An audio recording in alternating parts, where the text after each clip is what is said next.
Hi again, it's Jason from Fraser Valley Rose Farm, and today I want to talk to you about how to get rid of fungus gnats, which are a particular pest to houseplants, but also in situations like propagation, where you're misting your plants or keeping them in humidity domes, like the ones behind me.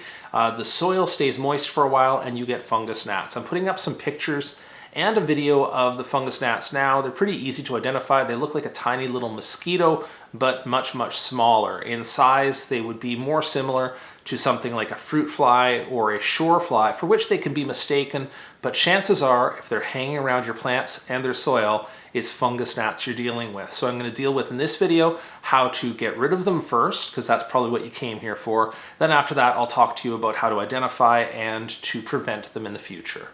In trying to get rid of your fungus gnats, I'm going to focus on biological controls, and there's a couple of reasons for this. I guess you could go back to the philosophical preference for not using chemicals on your houseplants and in propagation, but that's not really the main one. The main reason is because the fungus gnats live a good portion of their life stage as fungus gnat larvae in the top layers of your soil, and in that form they're well protected from most chemical controls, which would spray on the surface but not persist long enough and not come in contact with enough of the larvae to really wipe them out. So those larvae actually are the life stage that cause the most damage. Little flying black things don't really bother me much at all. They're more of an annoyance than anything. But when I pull up my plants in propagation and I find these little translucent wormy things chewing on their newly developing callus or roots, that bothers me a lot. I'll show you a picture here so you can recognize the culprits. For those guys, you really should tackle them with biological controls that also inhabit that top layer of the soil. The first one I'm going to point out here is a nematode called Steiner Nema. It's in a product here called Pot Poppers. This one comes in a little sachet.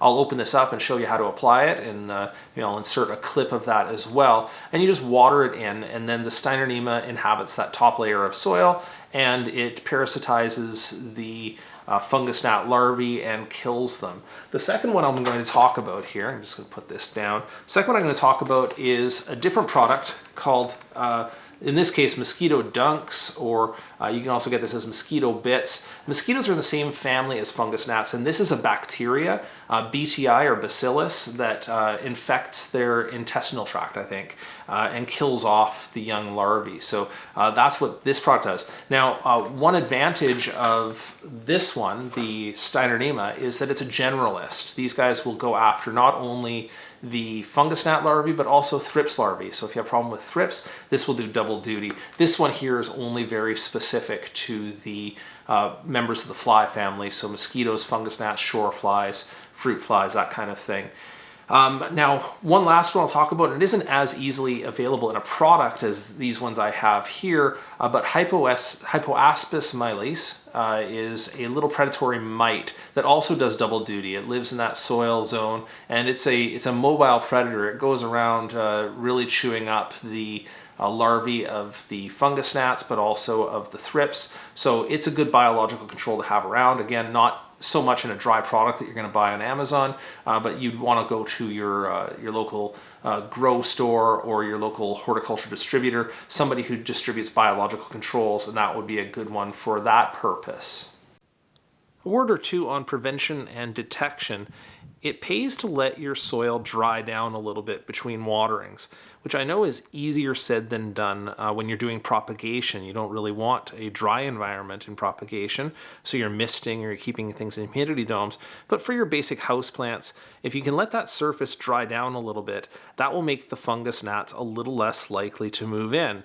Now, these guys here, I have been keeping in a humidity dome because I've been trying to get them to thrive after dividing them. And so that top surface of the soil, you can see, is quite wet. So something you can do in that case is you can go to a dry mulch like this here. These are fine cedar chips, and you can take these and they dry out on the surface very, very easily. And then you can top dress the soil with that, obviously all the way around, and that will help to maintain a dry soil surface.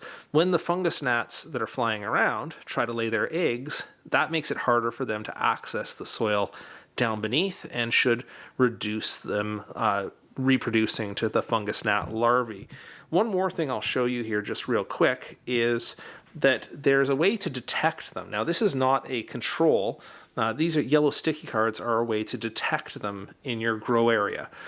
So here's one, of course, I nicked that from a local greenhouse underneath one of their propagation benches. You can see over a long period of time, they've had lots of fungus gnats and other pests that they can detect. Well, of course, you can trap them on sticky cards like these that you can get various shapes and forms.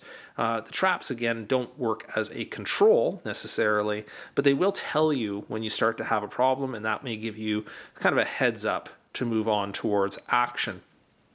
One last thing I'll say is that once you've detected them, once you see flies, the fungus gnats flying around, you can use the controls I've talked about. You can combine that then with a spray as well above the surface to knock down the adults. That should help to eliminate the adult generation at the same time.